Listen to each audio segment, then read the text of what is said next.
안 했어요. 그냥 또 너무 뭐라 하잖아.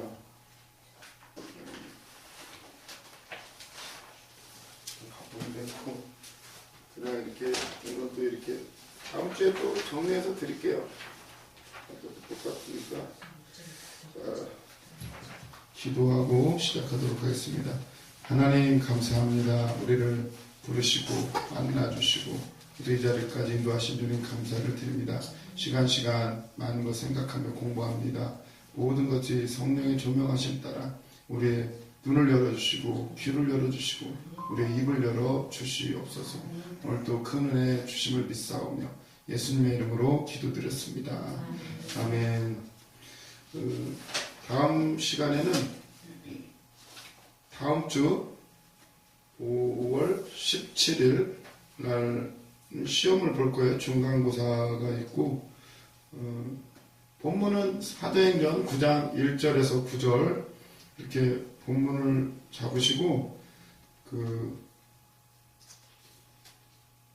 설교 제목도 정하시고 뭐 아무튼 설교문을 한 편 만들어서 쓰시면 돼요. 1시간 동안 집에서 미리 준비 좀 하시라고 제가 이제 본문을 정해 드렸어요. 그래서 이제 미리 준비하셔서 뭐 주석을 참조하시건 뭐 다른 목사님들의 설교를 참조하시건 아무튼 그런 과정 속에서 어떻게 우리가 말씀을 통해서 하나님의 말씀을 전할 것인가 그걸 아마 고민을 해보세요. 그러다 보면 한번 고민을 해보시면 이제 또 설교가 다르게 들릴 거예요. 이제 목사님들의 설교가 얼마나 목사님들이 잘하시는지 그런 걸 이제 느끼게 될 거예요. 그래서 참 이게 해본다는 것이 더 은혜롭고 이거는 결국은 사람이 하는 게 아니라는 거예요. 모든 것 세상에서는 공부하고 또 훈련하고 그러면 어느 정도는 되잖아요. 그런데 이 주의 일은 결국은 성령님이 하시고 하나님이 주님이 나와 함께 하실 때에 결국 주님이 역사하셔야 돼요. 사도행전도 보면은 다 그 얘기예요. 그 얘기. 사울이 어떻게 변화가 돼요? 예수를 죽이고 또 예수 믿는 사람들 다 죽이려고 했던 사람인데 그냥 변화가 돼요. 주님이 만나주시고 찾아와 주시니까 완전히 모든 게 달라져요. 우리 인생은 누구에게나 저마다 조금씩의 그런 문제도 있고 소원도 있겠지만 결국은 주님이 해주셔야지 우리는 우리 할 수 있는 걸 할 뿐이고 결국은 일이 되는 것은 하나님의 은혜인 줄로 믿습니다. 그래서 그거 생각하시면서 이 중간고사를 준비해 보시면 아마 재미가 있을 거예요. 오늘은 사도행전 10장 지난 시간에 마저 하던 거 어디까지 했죠? 지금 사도행전 아마 20 거기에요? 아직 베드로가 설교하는 거 다 못했나 보네. 고넬료를 이 장면도 굉장히 중요한 장면이에요. 사울이 바울이 되는 아까 말한 사도행전 9장 이 장면이 아주 결정적인 장면 중에 하나고 그 다음에 결정적인 장면을 꼽으라면 이 고넬료의 가정에 성령이 임하는 이 사건이 굉장히 중요해요. 우리가 성령을 받으면 권능이 임하고 예루살렘과 온 유대와 사마리아 땅끝까지 복음을 전하라는 그 주님의 명령이 이제 이방인에게 본격적으로 이 복음의 물꼬가 터지는 이 아주 귀중한 장면이에요. 그것도 이방인 중에서도 고넬료는 백부장, 군대, 이스라엘 사람들이 가장 싫어하는 사람이죠. 우리나라로 치면 옛날 일제 시대 때 순사라고 봐도 되겠죠. 순사나 일제 그 정도 될 거예요. 이 백부장. 그 가정에 베드로가 찾아간 것도 엄청난 사건이고 또 그 가정에 고넬료의 가정에 성령이 임했다는 거, 하나님이 만나주시고 임했다는 것은 이것도 엄청난 사건이에요. 엄청난. 그래서 이게 굉장히 중요한 대목인데 여기 이제 베드로가 드디어 설교를 하게 돼요. 잠깐 생각을 해보시면 고넬료는 이미 하나님을 아는 사람이었어요. 경건하고 하나님을 경외할 줄 알고 이스라엘 백성들을 많이 도와주고 그리고 하나님께 항상 기도하는 사람이었어요. 근데 왜 굳이 베드로를 청하라고 하고 그리고 또 베드로가 와서 안수를 줄 때에 이제 성령이 임하게 돼요. 아니죠. 말씀 들을 때 성령이 임해요. 베드로 말씀 들을 때 성령이 임하게 되는데 고넬료는 이미 하나님을 경외했고 이미 응답도 받을 줄도 알아요. 보면은 천사가 그에게 와서 고넬료야, 네 기도와 구제가 하나님 앞에 상달되고 기록되었다. 베드로라는 그 제자를 청해서 그의 말씀을 들어라 이렇게 말씀하셔요. 왜 이렇게 하실까요? 하나님이 직접 고넬료한테 야 너는 택함 받은 사람이다. 이제부터 너는 교회를 세우고 네가 이방 땅에서 네가 아주 중추적인 일을 해라. 그렇게도 할 수 있는데 굳이 베드로를 청해서 지금 하나님이 일을 하셔요. 왜 그럴까요? 어떻게 되니까 이방 선교의 문제를 미리 예상하고 그래서 그 드라마가 그렇게 된 것 같은데. 예, 그게 굉장히 중요한 대목적인 것이. 왜냐하면 어떻게 보면 정통 지금 예수님의 제자들이 있고 나머지들은 이제 중요한 대목이에요. 아무리 잘못하면 이단이 될 수 있는 거니까 그런 어떤 나중에 보면 이제 이 사건 때문에 11장으로 넘어가면 이제 중요한 일이 일어나요. 이제 베드로가 이제 예루살렘에 다시 가니까 크리스찬들이 난리가 나는 거죠. 왜 거기까지 가서 했냐고. 그런 대목이 나오는데 이게 굉장히 중요한 대목이에요. 우리 고충만 목사님께서는 또 이렇게 설교를 자주 하셔요. 이번 주에도 내내 그 설교를 하셨는데 그 고넬료가 만난 것은 천사예요. 천사. 보면 천사와 지금 어떻게 보면 아직 고넬료가 하나님도 경외하고 백성도 구제하고 아주 선행을 많이 하는데 기도도 많이 하고 그런데 지금 고넬료는 어디까지냐? 천사가 이렇게 응답을 주잖아요. 천사를 통해서. 어떻게 보면 구약시대야 아직 굳이 따지자면은. 그리고 베드로는 어떤 사람이에요? 이미 주님과 동행을 했고 주님 만났고 또 오순절 바가다니면서 성령을 받은 신약의 백성 그리고 이제 복음 안에 들어가는 분이잖아요. 예수님의 십자가 부활을 경험을 했고 그래서 완전히 달라요. 그러니까 베드로는 성령으로 그 천사의 영이 아니라 성령 그리고 예수 그리스도의 영이라는 거예요. 그러니까 그 영이 좀 다르다는 거예요. 그래서 왜 이걸 구분하느냐? 우리 중마목사 항상 그런 말씀하셔요. 우리가 은사자들 우리가 기도하면 다 은사 받고 성령 받아요. 은사도 주셔요. 다들 방언도 하고 사모하고 구하면 주시는데 그걸 넘어서 완전히 복음 안에 들어가라는 말씀을 하시는 거예요. 우리가 어떻게 보면 은사적으로 이렇게 받는 응답이나 이런 것들은 천사의 영일 경우가 많다는 거예요. 천사의 영. 아니 무슨 소리냐. 다 성령이 있지. 그러니까 그걸 굳이 나누면 그렇게 되는 거예요. 그 복음에까지 그리스도의 영에까지 들어가야 모든 것을 은사나 내게 주신 어떤 것들을 모든 것들을 제대로 사용할 수가 있다는 거야. 안 그러면 그저 율법 시대나 구약 시대처럼 구약 시대도 다 아브라함도 다윗도 다 하나님과 만나요. 근데 대부분은 천사까지.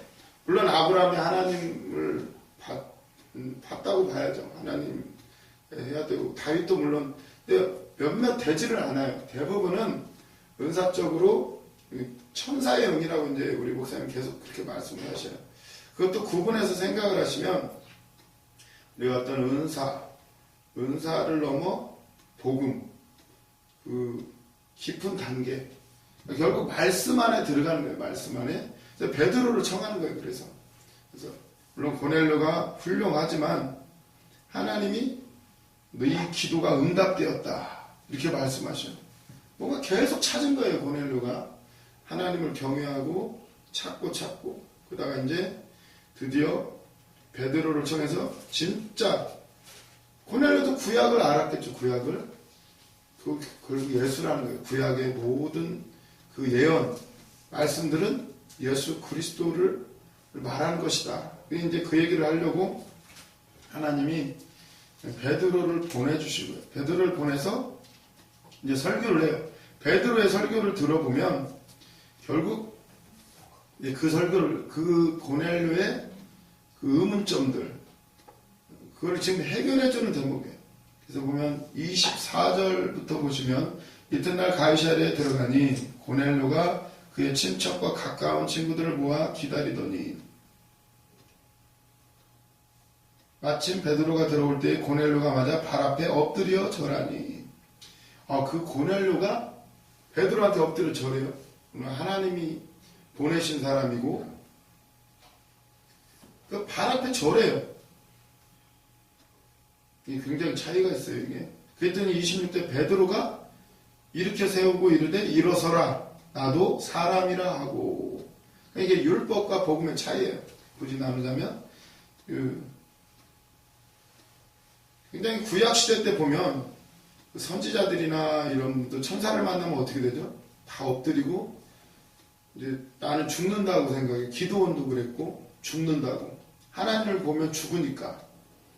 그러니까 율법은 우리가 하나님을 직접 만날 수가 없어요. 죄를 갖고 있으니까. 하나님을 만나면 죽는 거예요. 죽는 거.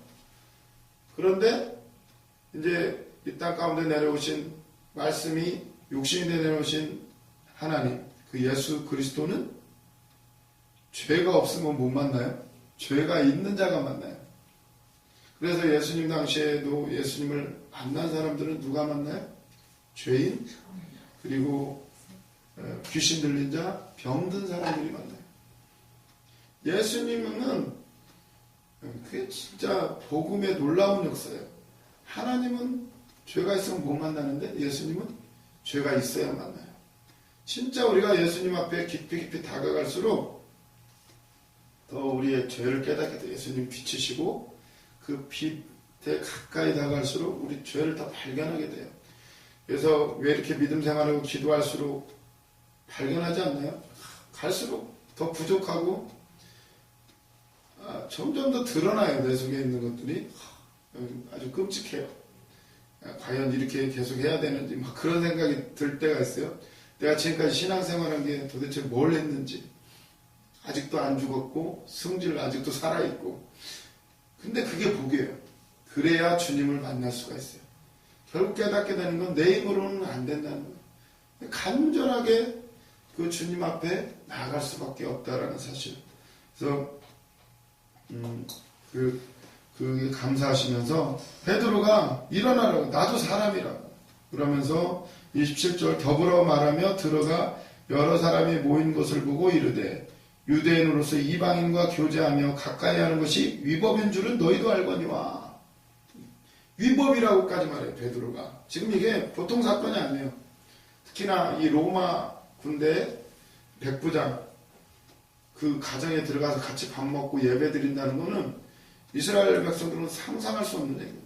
이전에 베드로가 누구 집에서 지금 기거하고 있었나요? 무두장이 시몬의 집.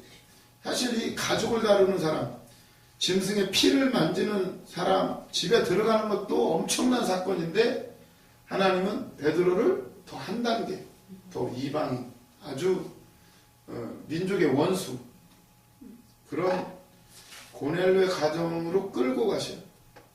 이거는 그러니까 베드로가 이렇게 설명하는 거예요. 너희들도 알거니와 유대인으로서 이방인과 교제하고 가까이 하는 것은 위법이다. 이거 엄청난 사건이에요. 너희도 알거니와 하나님께서 내게 지시하사 아무도 속되다 하거나 깨끗하지 않다 하지 말라 하시기로 부름을 사양하지 아니하고 왔노라. 아멘. 이게 굉장히 중요한 내용이죠. 하나님께서 그 환상을 보여주시면서 잡아먹으라고 난 이거 못 잡아먹습니다. 어려서부터 이런 것 하지 않았는데 그때 하나님이 내가 깨끗하게 했는데 너희들이 어떻게 속되다고 말하느냐 이러면서 이게 복음의 핵심이죠. 하나님이 깨끗하게 하셔요. 인간은 그 누구도 자기 자신을 깨끗하게 할 수가 없어요. 세상에 아무리 잘나고 깨끗하고 그리고 양심적인 사람이 있을지라도 인간은 스스로 깨끗하게 할 수도 없고 어떤 다른 사람의 죄도 씻어줄 수도 없고 똑같아요. 이 베드로의 생각을 완전히 깨시는 거예요. 베드로까지도 성령 받은 베드로도 유대인만 선민이라고 생각했는데 아니 지상명령을 주님 앞에 받은 베드로조차도 아직 생각을 못 깨고 있어요. 그런데 오죽했으면 하나님 환상을 보여주시고 환상. 처음 믿기 시작할 때 더 많이 보지 않았나요? 홍은의 전서 같은 그 얘기를 하더라고요. 예전에 첫사랑 때가 좋았는데 지금 왜 이렇게 별로 안 보여주신다고 하나님이. 그때는 그냥 날마다 보고 듣고 막 이랬는데 요즘 왜 안 보여주시냐고. 당연히 그때는 보여주실 수밖에 없어요. 안 보여주시면 안 믿으니까. 잠깐 또 세상에 나갔었으니까. 어떻게 보면 환상이나 이런 것들 충격요법이에요. 충격. 가장 좋은 것은 말씀이에요. 말씀 안에 이미 예수님이 다 있고 하나님의 뜻이 다 담겨져 있어요. 그걸 보고도 우리는 얼마나 안 지키는지 그렇게 말씀을 듣고 해도 참 그래서 우리에게 은혜로 은사를 주시고 또 보여주셔요. 물론 더 신실하게 깊이 들어가야 돼요. 그래서 보면 베드로조차도 이방인에게까지 복음을 전할 사명을 받았는데도 지금 이렇게 말해요. 위법이다. 너희들하고 교제하는 것도 위법이고 이게 그렇지만 내가 하나님 환상까지 보여주셔가면서 이렇게 하셨으니까 말하자면 바로 하나님께서 내게 지시하사 아무도 속되다 하거나 깨끗하지 않다 하지 말라 하시기로. 우리는 어떤가요? 우리 안에서도 누구는 더 신령하고 누구는 더 그래도 양심적이고 그런 어떤 편견이 우리 안에 있어요. 그동안 저 사람은 이렇게 해왔고 그렇게 살아왔고 편견들. 근데 하나님 내게 지시하사 아무도 속되다 하거나 깨끗하지 않다 하지 말라 하시고. 하나님 깨끗하게 하신다. 디모데전서 4장 5절에 보면 말씀과 기도로 거룩해진다. 먹는 것에 있지 않다는 거예요. 먹는 것, 세상에 어떤 아무리 좋은 비누로 씻는다고 우리의 죄가 씻어지는 것이 아니라 오로지 말씀과 기도로 주의 영으로 되는 것을 믿으시기를 바랍니다. 그래서 부름을 사양하지 않고 갔노라. 지금 이 고넬료의 집에 간 사람이 또 몇 명이냐면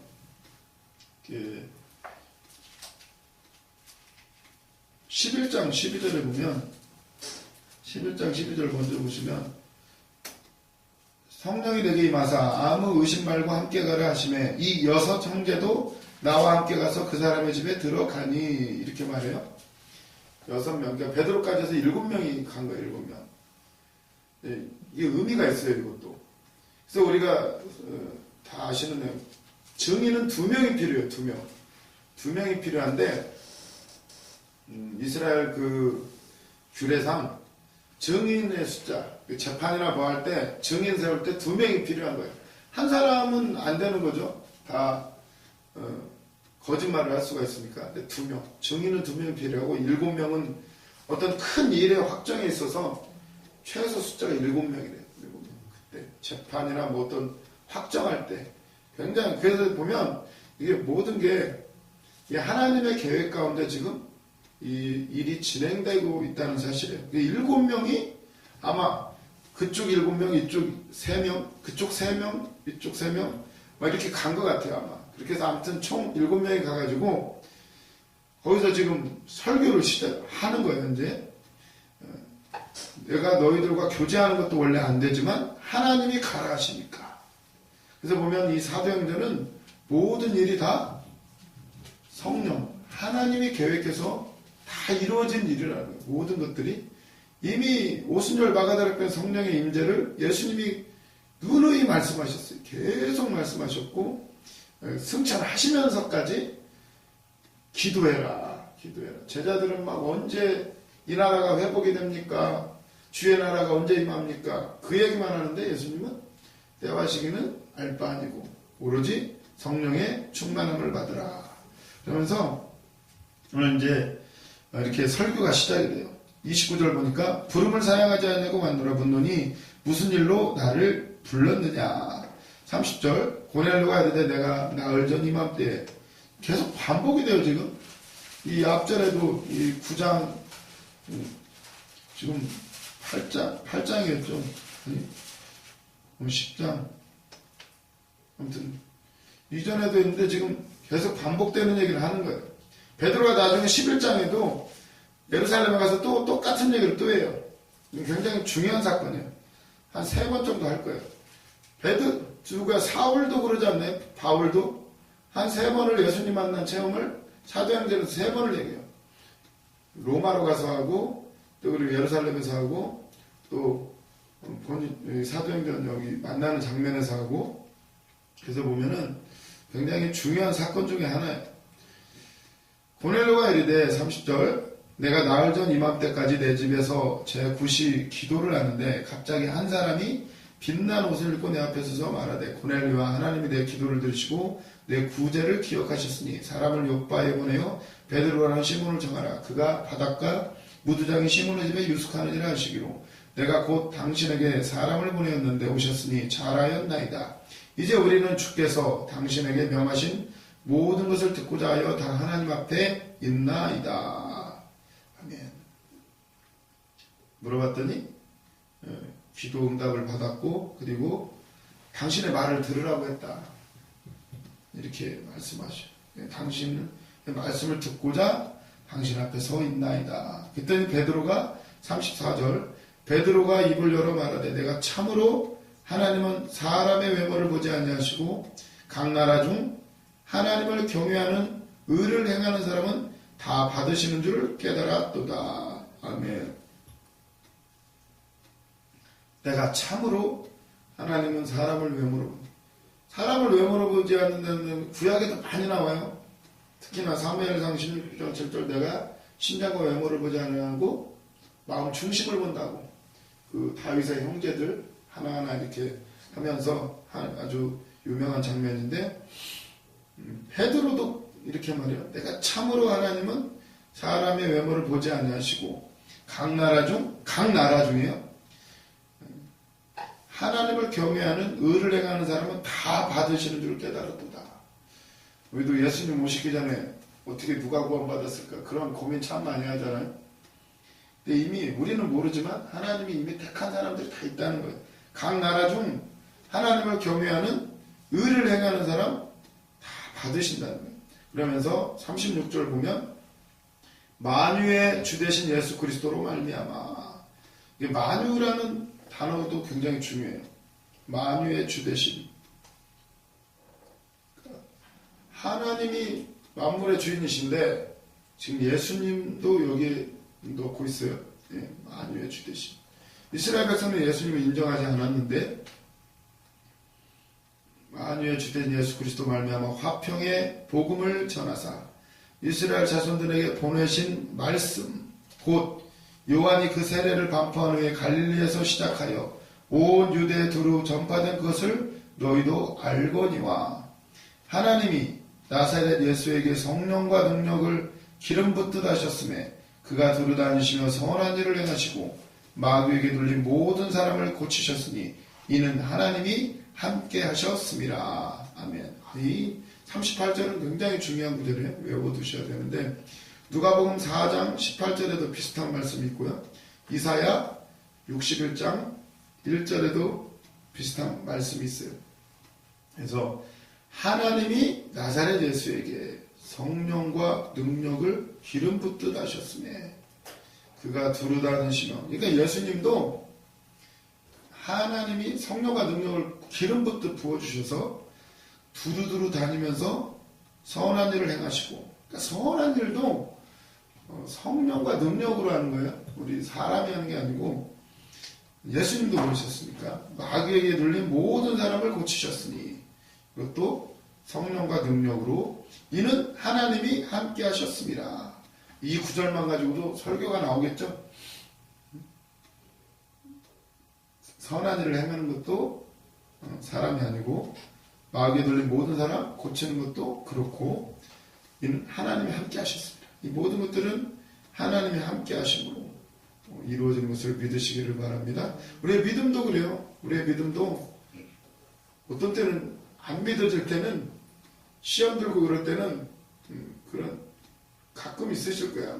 그럴 때도 또 잡아주시고 또 사람을 만나게 하시고 사건을 통해서 또 깊이 깨닫게 하시는 에베소서 2장 13절에서 14절을 보시면 화평의 복음 만유의 36절 만유의 주 되신 예수 그리스도 말미암아 화평의 복음을 전하사 이스라엘 자녀들이 보내신 말씀 화평의 복음이라는 거예요.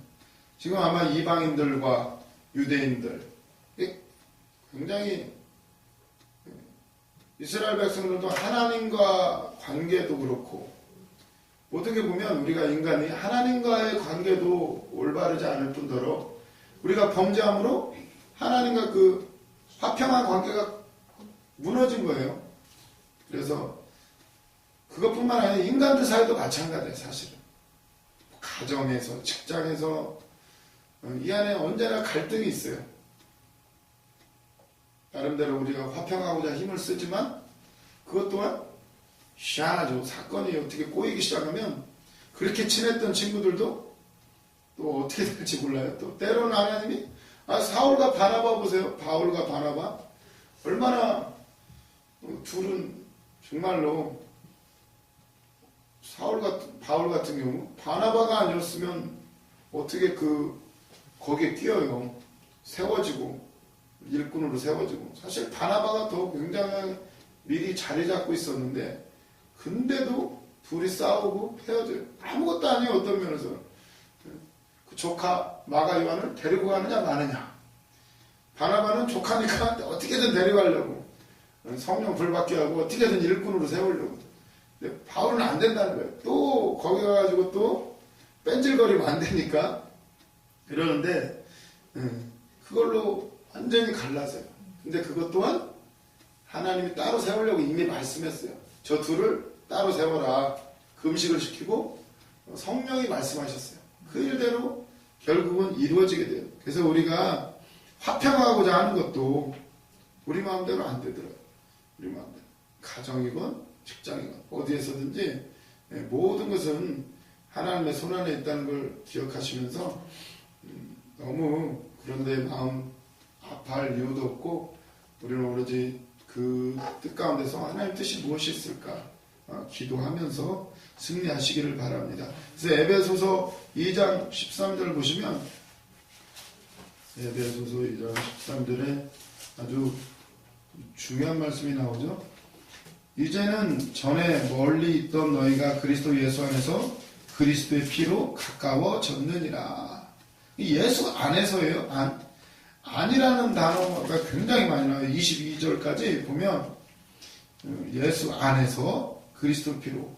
전에는 너희들이 다 멀리 있었는데 예수 그리스도 안에서 피로 가까워졌고요. 14절 그는 우리의 화평이신지라. 예수만이 화평인 줄 믿으시기를 바랍니다. 그는 우리의 화평이신지라. 둘로 하나를 만드사 원수된 것 곧 중간에 막힌 담을 자기 육체로 허시고. 하나님과 우리 사이에 엄청난 담이 있었는데 그거를 자기의 육체로 허셨다는 거예요. 에덴 동산을 천사 그룹들이 막 불칼이 막 돌잖아요. 그래 못 들어가요. 근데 예수님이 자기 육체로 허셨대요. 아마 그게 이제 그 에덴 동산에 다시 들어가는 길은 죽어야 들어가는 거예요. 죽어야 불칼이 못 들어가게 막았어요. 막 회전한다고 이제 창세기에 나오는데 누가 그걸 뚫었을까요? 막힌 담을 예수님이 아마 그 불칼에 아마 다 찢기셨을 거예요. 불칼. 칼은 또 말씀을 의미하기도 하는데 율법이죠, 율법. 거기에 탁 찢기시면서 자기 육체로 그 막힌 담을 허시고 15절 법조문으로 된 계명의 율법을 폐하셨으니 이는 이 둘로 자기 안에서 한 새 사람을 지어 화평하게 하시고 결국 우리를 그렇게 화평하지 못하게 하는 게 결국 율법이었다는 거예요. 죄, 율법. 그것 때문에 했는데 그거를 율법을 폐하셨으니 이는 이 둘로 자기 안에서 또 아니라는 단어가 나오죠. 15절에 자기 안에서 예수 그리스도 안에서 한 새 사람을 지어 화평하게 하시고 우리는 새 사람이에요.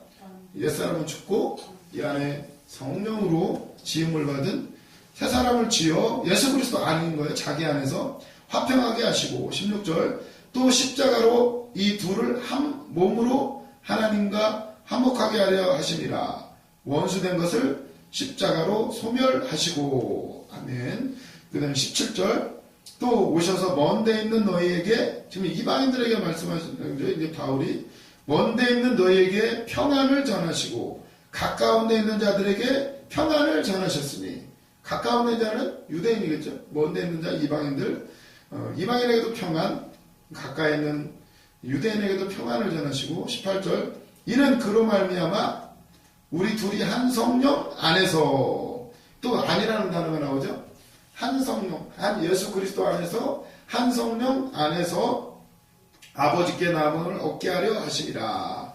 한 성령 19절 그러므로 이제부터 너희는 외인도 아니요 나그네도 아니요 오직 성도들과 동일한 시민이요 하나님의 권속이라.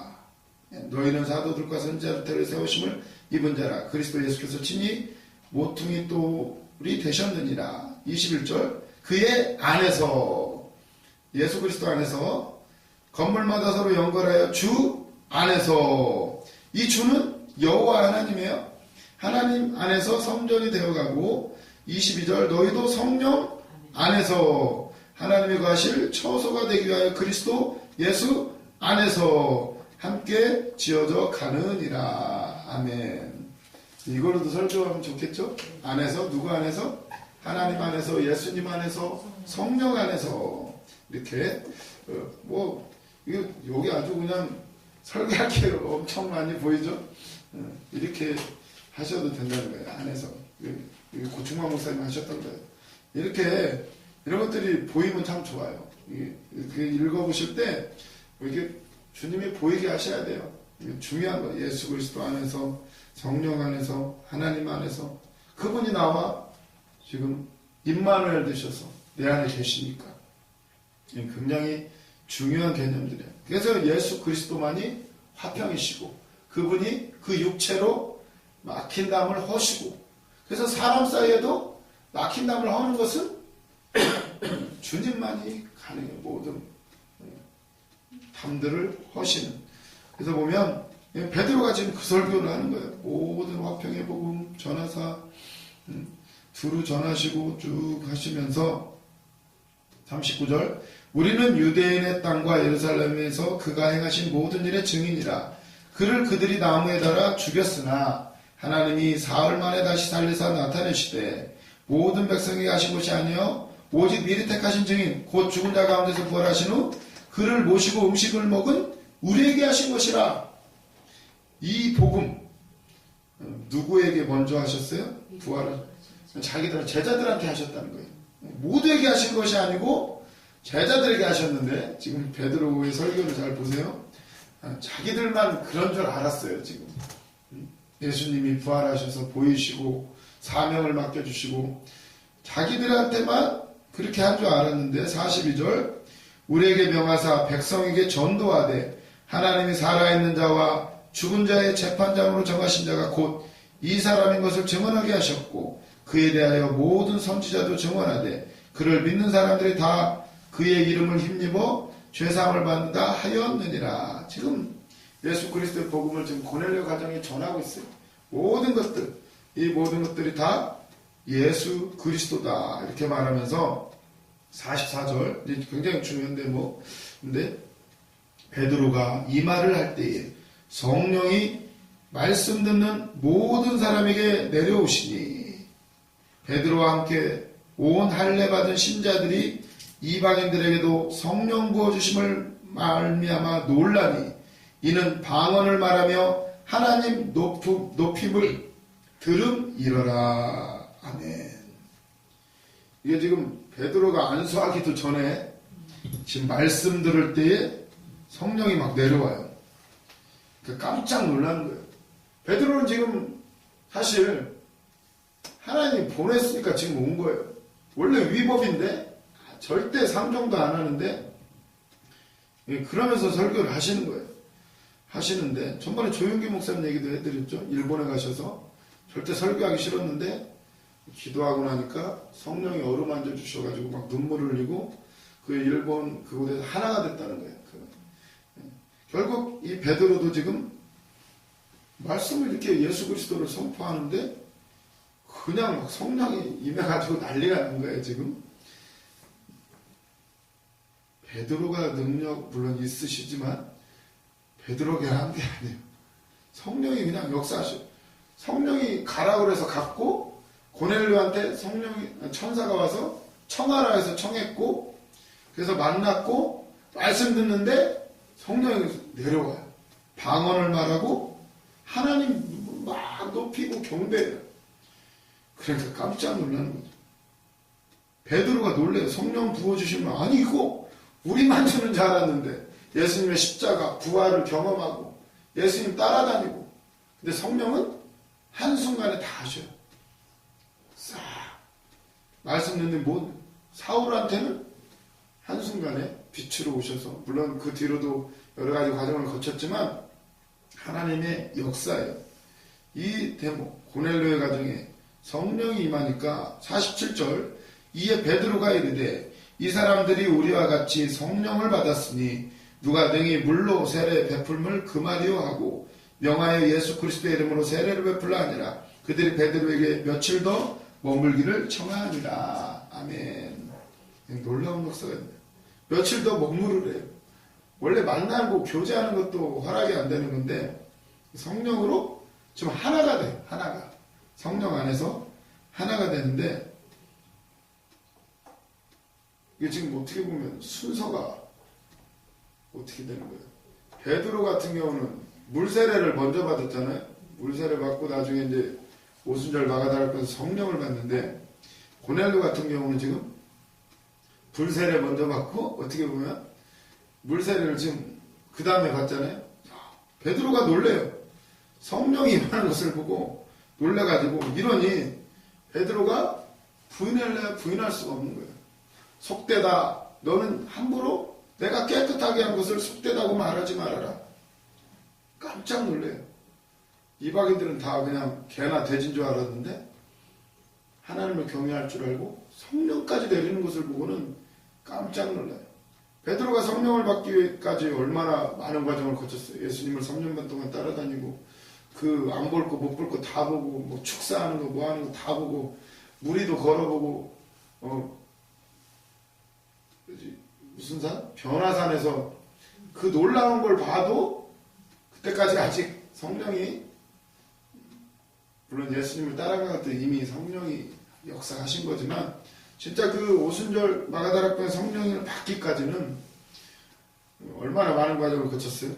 그런데 지금 고넬료한테 성령이 임하는 것을 보고 깜짝 놀라요. 그리고는 그에게 이 성령이 임하는데 우리가 감히 이 세례 주는 것을 금할 사람이 누가 있겠느냐 하면서 세례를 베풀고 그 안에서 드디어 이방인과 하나 되는 드디어 이제 선교의 가장 중요한 이제 선교가 본격적으로 이제 모든 그동안 막혔던 그 뭐라고 해야 되나 그 편견과 그리고 그 인습 그런 것들 율법 이런 것들이 다 이제 무너지는 순간에 해서 보면 여기를 이제 프린트물에 보시면 이렇게 써 있잖아요. 한 성령, 한 세례, 한 교제 이렇게 써놨는데 한 성령 안에서 지금 세례를 세례가 된다는 건 이게 굉장히 중요한 사건이에요. 세례는 이렇게 하나 되는 거야. 하나 되는 거.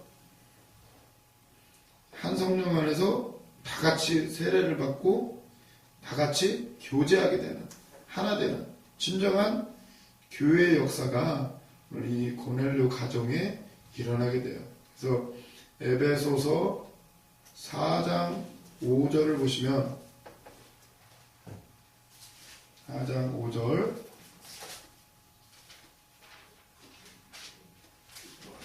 4장 3절부터 또 보시면 아까도 하나라고 했잖아요. 예수 그리스도 안에서 성령 안에서 하나님 안에서 화평하게 하시고 하나가 됐다고 했는데 4장 3절에 보시면 평안에 매는 줄로 성령이 하나 되게 하신 것을 힘써 지키라.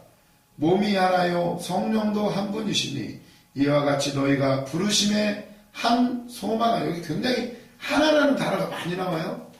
이것도 이렇게 하나, 아까는 안에서 계속 그랬는데 여기서는 지금 하나, 성령이 하나 되게 하시고 몸도 하나요 성령도 한 분이시고 너에게 부르심의 한 소망 안에서, 우리도 그 부르심이라는 사명이라는 그 한 가지 안에서 우리가 여기 지금 사명이라는 사명자 한 가지로 모인 거잖아요.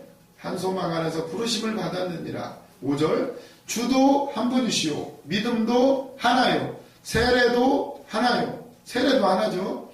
하나님도 한 분이시니 곧 만유의 아버지시라.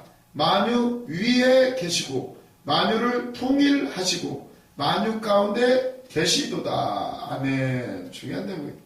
만유 위에, 천지 만물보다 크신 그 하나님이 만유를 통일하시고 하나로 만드시고 그리고 만유 가운데 계시도다. 그 안에 계시는, 저가 제 안에 내가 저 안에. 하나님은 우주보다 크신 분이에요. 근데 그 크신 하나님이 우리 먼지만도 못한 내 안에 들어와 계시다는 거. 와, 이건 엄청난 놀라운 역사예요. 나같이 이렇게 속 좁은 사람, 이 속에 뭘 담아요? 근데 그 크신 그 사랑의 하나님이 우리 안에 들어와 계시다는 놀라운 사실이에요. 그래서 우리가 그 사실을 인식하고 믿고 나아갈 때 그 무엇도 우리를 막을 수가 없어요. 귀신이 마귀가 그걸 가장 두려워해요. 그래서 어떻게든 못하게 만드는 거예요. 우리를 막 이걸로 고민하게 하고 저걸로 고민하게 하고 먹을 것 걱정, 노후 준비도 해야 되고 뭐 여러 가지 것들로 굉장히 고민하게 만들어요. 그러나 그때마다 항상 그 크신 하나님이, 주님이 내 안에 계시다는 거, 성령이 나와 함께 하시다는 사실을 항상 생각하시면서 언제나 동행하시기를 주님의 이름으로 축원합니다. 그래서 이 하나 되게 하셨다는 거, 한 성령, 한 세례, 한 교제. 우리가 성령이 아니면, 예수 그리스도가 아니면 어떻게 이렇게 한 자리에 모여요? 이런 걸 보면 참 놀라운 사건이에요. 그냥 어딜 가든지 보면, 그냥 어느 교회 가든지 금방 하나가 되는 게 놀랍더라고요. 근데 예전에 고시 공부할 때도 보면 걱정할 게 없어요. 세상 사람들은 막 술 사먹고 교제하고 어떻게든 관계를 맺어보려고 노력하는데 우리는 예수 그리스도 안에서 어디든지 가면 금방 친해져요. 왜 그럴까요? 이미 한 성령 안에서 이미 한 생각, 한 말씀을 가지고 예수 그리스도를 한 분으로 모시니까 할 말이 얼마나 많은지, 또 저마다의 체험들이 또 똑같은 경험들을 해요. 똑같은 한 성령 안에서. 그래서 이것밖에는, 주님밖에는 우리가 하나 되게 하는 것이 없다. 이거 생각하시면서 예수 그리스도 안에서 참으로 평안을 누리시기를 바랍니다. 좀 쉬었다가 또 나누도록 하겠습니다.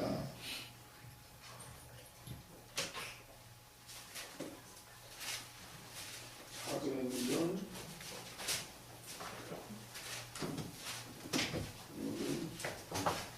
아직 11장을 못 들었네.